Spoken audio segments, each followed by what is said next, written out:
US space agency NASA has released new footage showing a series of powerful solar flares. There have been more than half a dozen such eruptions on the surface of the sun in the last week. A huge explosion of radioactive material. Over the last few days, there have been more than half a dozen similar eruptions. The effusive lava eruption that began early on Sunday near Iceland's Bardarbunga volcano was still spouting lava on Monday. Now, this eruption briefly caused the country to raise its ash alert level for aviation to its highest level.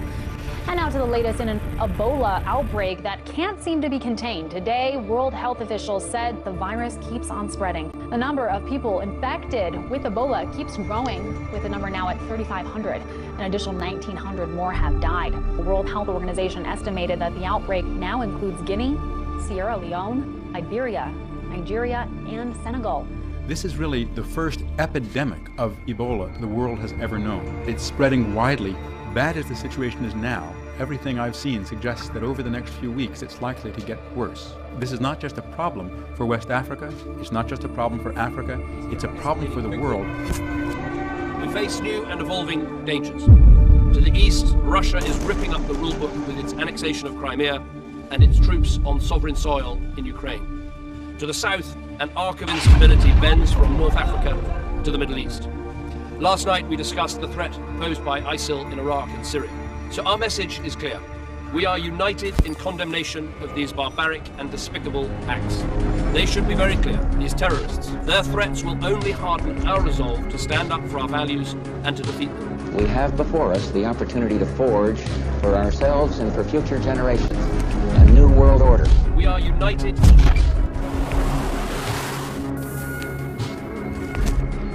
I call on my friends, family, and loved ones to rise up against my real killers, the U.S. government.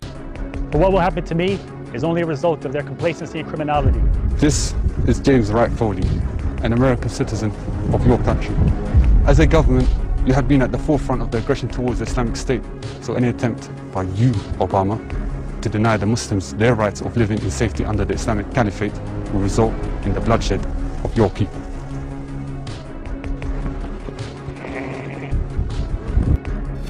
A disturbing development in the past few hours. The Islamic State's released a video depicting the second beheading of what it's claimed to be the American journalist Steven Sotloff. The jihadist group had earlier threatened to carry out such a killing if America continued its airstrikes. I am Stephen Joel Sotloff. I'm sure you know exactly who I am by now and why I am appearing before you. And now, it is time for my message. Obama, your foreign policy of intervention in Iraq was supposed to be for the preservation of American lives and interests. So why is it that I'm having to pay the price of your interference with my life? Am I not an American citizen? I'm back, Obama, and I'm back because of your arrogant foreign policy towards the Islamic State, because of your insistence in continuing your bombings in Al-Madli, Zumar and the Mossadam, despite our serious warnings. You, Obama, have yet again, through your actions, killed yet another American citizen. So just as your missiles continue to strike our people, our knife will continue to strike the necks of your people. A man has escaped from an Ebola quarantine centre, sending people fleeing in fear as he walked through a local market in search of food. On Monday, the patient, who can be seen in a red shirt and wearing a tag showing that he'd tested positive for Ebola, tried to get away from doctors in the centre in Monrovia, Liberia. And the UN says the Ebola death toll has now reached more than 2,000 people and several thousands more infected. The director of the Centers for Disease Control and Prevention says the Ebola epidemic is spreading wildly. When these barbarians replicated with Stephen what they did with Foley, they somehow think that it's going to lessen U.S. resolve, frighten us, intimidate us. As a nation, we're united. And when people harm Americans, we don't retreat. We don't forget. We take care of those who are grieving. And when that's finished, they should know we will follow them to the gates of hell until they are brought to justice. Because hell is where they will reside. Hell is where they will reside. We learned something very interesting about the Siri voice app. It comes with every iPhone. I'm going to give it a date and check out what happens. What is July 27th, 2014? It's Sunday, July 27th, 2014, opening gates of Hades. Opening gates of Hades. gates of hell are open and the hellhounds are loose, and that's ISIS. The deadly Ebola virus. Dr. Besser has witnessed all manner of medical emergencies, but this one he is calling, quote, the gates of hell. We will follow them to the gates of hell. Opening gates of Hades. A woman has been found dead in the garden of a house in Edmonton in North London. And we've had reports that she has apparently been found beheaded in a back garden. This woman was beheaded. Reports of a man armed with a knife. These sort of events on our streets during the day in residential areas are very, very unusual and are not common. We face new and evolving dangers. The threat of ISIS promising to come attack America on U.S. soil. Australia's terror alert level has been lifted to high. Britain's Prime Minister has warned a terror attack is highly likely and has upgraded the country's threat risk level to severe. Turkey appears to have woken up to the threat. Ukraine and Russia, civil war in Syria, the threat of a brutal so-called caliphate across the Middle East. It seems like the world we're living in is slipping out of control. Fighting in Ukraine's eastern region continues. Russia denies involvement, but the situation has plunged Europe into its worst diplomatic crisis since the Cold War. Violence in Gaza and parts of Israel this summer left more than 2,000 Palestinians and 69 Israelis dead. The rapid rise of Islamic State has sparked fear and outrage across the world. This extremist group has beheaded and crucified prisoners and declared a caliphate in Iraq and Syria. Since the overthrow of Colonel Gaddafi, militia groups are Libya's biggest security threat as successive governments have struggled to exercise control. Al-Qaeda's leader announced the creation of Al-Qaeda in the Indian subcontinent and continued loyalty to the Taliban in Afghanistan. Southeast Asia has been the base of radical Islamist groups, particularly those in the Philippines and Indonesia. Insurgents have been active in Africa too, with Nigeria the focal point of an offensive by Boko Haram. Its attacks, assassinations and abductions have led to the deaths of thousands. Violence continues in South Sudan and the Central African Republic. With events like these shaping our world and millions of people fleeing the conflicts, who holds the power? How do you operate in a world where diplomacy is off the table and sanctions don't appear to apply anymore? Breaking news just in. An ISIS video released today appears to show the terrorist group has executed another hostage, British aid worker David Haynes. My name is David Cawthorne Haynes. I would like to declare that I hold you, David Cameron, entirely responsible for my execution. You entered voluntarily into a coalition with the United States against the Islamic State, just as your predecessor, Tony Blair, did, following a trend amongst our British Prime Ministers who can't find the courage to say no to the Americans. Unfortunately, it is we, the British public, that in the end will pay the price for our Parliament's selfish decisions. This British man has to pay the price for your promise, Cameron, to arm the Peshmerga against the Islamic State. Ironically, he has spent a decade of his life serving under the same Royal Air Force that is responsible for delivering those arms. Your evil alliance with America, which continues to strike the Muslims of Iraq and most recently bombed the Haditha Dam, will only accelerate your destruction. And playing the role of the obedient lapdog, Cameron, will only drag you and your people into another bloody and unwinnable war.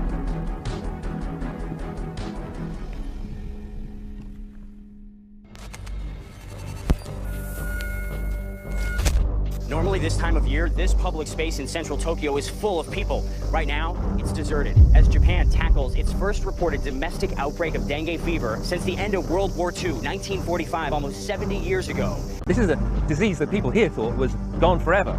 This is the middle of one of the biggest cities in the world. It's not a place you expect to be bitten by a mosquito and potentially get a fatal disease. Japan, that's battling the first cases of dengue fever in almost 70 years. We're hearing that 19 more people were confirmed as infected, bringing the total to 22 now. These are the first known domestic cases of the mosquito-borne disease to hit the country since World War II. This outbreak of a severe respiratory virus, sending at least 1,000 kids to the hospital, that is now spread to at least a dozen states, and the CDC is warning that doctors are now seeing what could be just the tip of the iceberg. A mysterious virus striking children by the hundreds is spreading across the country. A lot of kids have been on the verge of respiratory failure. So I've been an ICU physician for 15 years, and I've never seen this before. At least 1,000 children in these 10 states stricken with a respiratory illness over the past 3 weeks. The CDC believes it's the potentially fatal enterovirus 68. To go from a cold to being probably minutes away from death, that's kind of scary. Health officials in the Midwest throwing around the U word, calling this unprecedented. In 10 states now, it's going to spread across the country. The death toll from the worst Ebola outbreak in history has jumped by almost 200 in one day. As the Ebola epidemic continues to grow across West Africa, the World Health Organization has come forward to admit the virus is out of control and efforts to contain it are failing. The WHO says the death toll has now risen to more than 2,400 people out of almost 4,800 cases. The number of new cases is moving far faster than the capacity to manage them. Today, there is not one single bed available for the treatment of an Ebola patient in the entire country of Liberia. In fact, the outbreak is so bad in Liberia, the New York Times did a piece called "Dying of Ebola at the Hospital Door." This is a global threat. Ebola is now an epidemic of the likes that we have not seen before. It's spiraling out of control. It is getting worse. It's spreading faster and exponentially. People are literally dying in the streets. Today, thousands of people in West Africa are infected. That number could rapidly grow to tens of thousands. And if the outbreak is not stopped now, we could be looking at hundreds of thousands of people infected, with profound political and economic and security implications for all of us. This is a global threat. Now a health alert impacting our children. The Entero D68 virus spreading rapidly throughout the country. It's now on the East Coast, sending kids to the hospital. All told, it is confirmed or suspected in 21 states. It is confirmed or suspected in 21 states. From today, we can no longer think the war on terror happened somewhere else. It's here, in our city, in our suburbs. The plan was frightening. Kidnap someone at random in Martin Place, behead them, and then drape their body with the Islamic State flag and post the video on social media. So this morning across 12 Sydney suburbs, we had the biggest security raids in the nation's history. 800 federal and state police targeted properties before dawn. There were 15 arrests and there have been interrogations all day. Last week, Australia's terror alert was upgraded from medium to high. This morning, Australia's largest counter-terrorism operation hit 25 targets across 12 Sydney suburbs, from Beecroft to Bass Hill, Marsfield to Marylands. Cars were checked, cash seized, yards were dug up. At Marsfield, police recovered a sword with an inscription in Arabic, ominous in the context of police allegations against this man. 22-year-old Omarjan Azari is accused of plotting a public beheading, what would be the first terrorist attack on the lucky country he calls home. The alleged attack, intended for Martin Place, was to kill a random person, drape them in the Islamic State flag, film it, and upload the pictures to social media. The violence was to be perpetrated on a member of the public on the streets, and certainly at this stage was at a very high level. The attack would be designed to shock, the same way in which British soldier Lee Rigby was murdered in front of horrified witnesses in the UK last year. The Malaysian passenger plane has been shot down. The plane was flying at an altitude of approximately 33,000 feet when it was hit by a missile.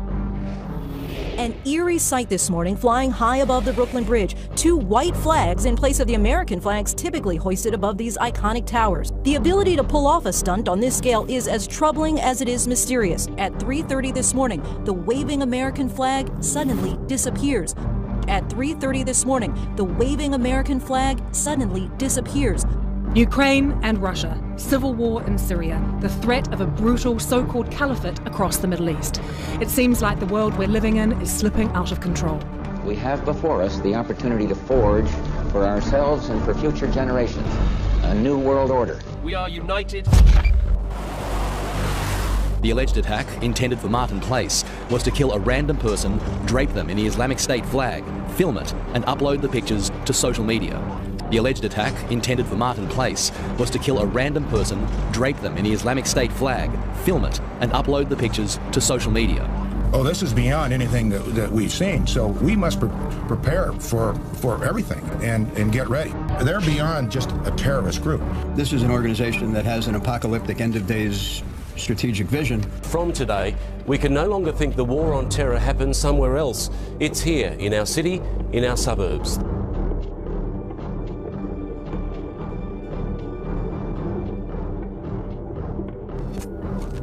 The US Space Agency, NASA, has released new footage showing a series of powerful solar flares. There have been more than half a dozen such eruptions on the surface of the sun in the last week. A huge explosion of radioactive material. Over the last few days, there have been more than half a dozen similar eruptions.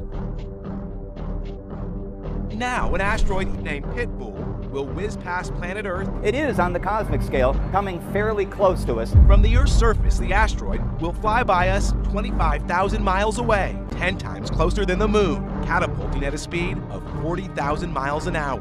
Nicaraguan officials say they feel lucky no one was hurt from the possible meteorite that touched down over the weekend. Local outlets report citizens in the capital city of Managua first heard a loud boom Saturday night, and government officials announced they'd located a crater and believed a meteorite was responsible. It struck the earth around 670 miles per hour. The impact left behind a crater, even registered on the seismic instruments which measure earthquakes.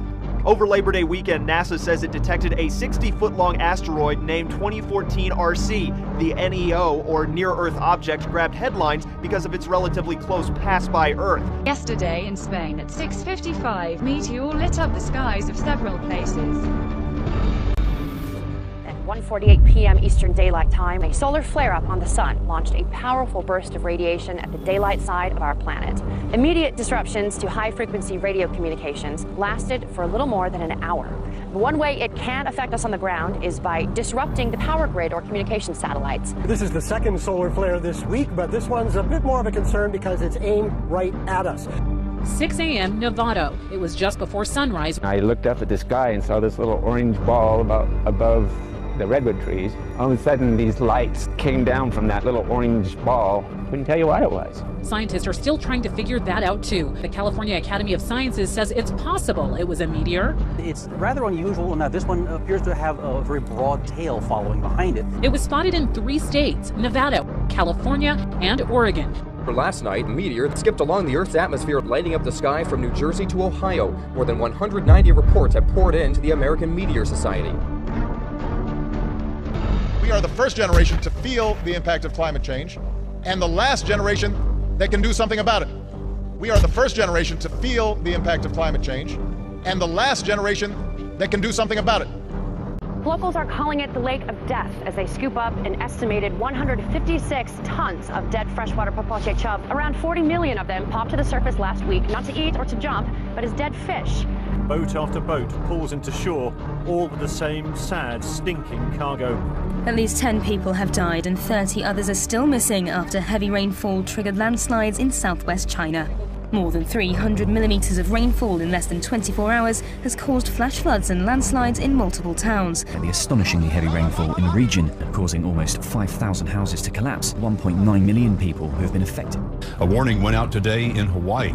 Flowing lava from the Kilauea volcano is now less than a mile from a community on the Big Island. A new vent opened up recently, sending lava toward the homes. The Kilauea spills lava in all directions, but instead of traveling down the slope and into the ocean in the past, the lava is moving to the east towards communities. Lava continues to creep closer to homes. Lava continues to emerge from Iceland's Bardabung volcano. Scientists are concerned that if the eruption spreads to an ice cap 4 kilometers away, the subsequent explosion could generate ash clouds. Hundreds of people have died and thousands more left homeless in severe flooding during monsoon rains in India and Pakistan. Large areas of Srinagar, the largest city in Indian-controlled Kashmir, are still submerged. Some places, the water submerged entire homes. One of the wettest days on record. More than 240 millimeters of rain happened in the last 24 hours. Your monthly average is about 98 millimeters for the entire month of September. So you had almost 1.5 times what you would normally get the entire month in just a matter of hours. Well, another volcano in Iceland, this one with an unusual problem. The Holoren volcano is spewing something other than lava. It's spewing toxic gas. It's life-threatening near the eruption. And the smell, much like rotting food, is being detected as far away as Finland. Torrential rain in the Balkans has caused fresh flooding. Here in Croatia, around 2,000 people needed to be evacuated. Surging river waters rose at the rate of 10 centimeters an hour. Slovenia was also hit in eastern and south-central regions. Hurricane Odile brought fierce winds and rain as it battered Mexico's northwest coast Monday, proving challenging for those who ventured outside.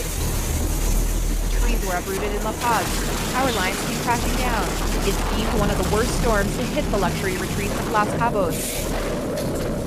The typhoon in southern China, Kalmigi, the 15th typhoon to strike China this year, landed on Tuesday morning, forcing more than 350,000 local people to flee their homes, bringing heavy rainfall and high waves. In California tonight, there are now at least 13 separate major fires burning under what's being called unprecedented fire conditions. Record heat, extreme drought. With this drought lasting 3 years now, this could be the most destructive wildfire season on record. unprecedented. They're burning at explosive rates. In the town of Weed, 150 structures went up in minutes. The American Southwest, and that would include what we call the desert Southwest, is bracing for as much as 6 months' worth of rain to fall in just a matter of days. People have been killed after heavy tropical rains caused widespread flooding in the Philippines. Forecasters said nearly a month's worth of rain fell overnight as people slept. Tens of thousands of people in the capital Manila have been displaced and thousands have fled. Tropical storm Feng Wong came with winds of up to 100 kilometers per hour. Last week, Typhoon Kalmegi hit the same area, killing 8 people and displacing more than 300,000. The Italian city of Florence has been hit by a violent hailstorm, which destroyed terrace bars in a central square and injured 5 people when a primary school collapsed in an outlying village. Other outlying areas were struck by a whirlwind.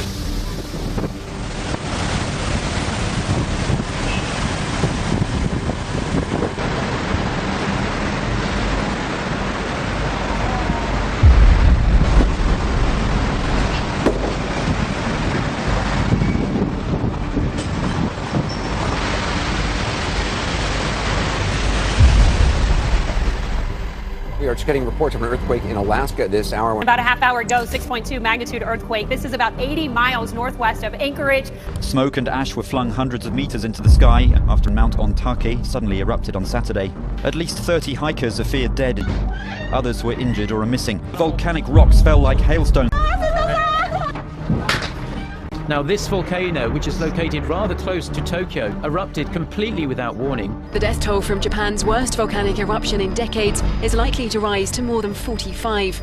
Military searchers have been bringing down more bodies. At least 8 people have been killed by a 5.1 magnitude earthquake that has hit rural southern Peru. The quake occurred in a remote area. Emergency authorities are continuing to search for victims. 6 people died when the car they were travelling in plunged into this 26-foot wide sinkhole on an unlit section of highway linking the Crimean capital Simferopol and the village of Nikolaevka. Among the dead are 3-year-old twins. Rescuers say the giant pit, which is at least 19 feet deep, would have suddenly appeared in the middle of the road in front of the car as the collapsing earth had damaged power lines, making it impossible to have seen the killer hole in time to avoid it. Heavy rains have caused widespread flooding in southern France. In the space of 6 hours, the city was pounded with around half of its average annual rainfall. Météo France, the national weather agency, issued a rare red alert. This man watched as his home was badly damaged. "I'm 93 years old and I've never seen anything like it," he said. "The water was flowing over. I saw a wall topple and at the same time everywhere filled with water. It arrived almost out of nowhere." It took just minutes for this afternoon's downpour to swamp Melbourne. It recorded close to 40 mils in the past couple of hours. Then, just a short time ago, large hailstones started pelting the Belgrave, Ringwood and Heidelberg areas.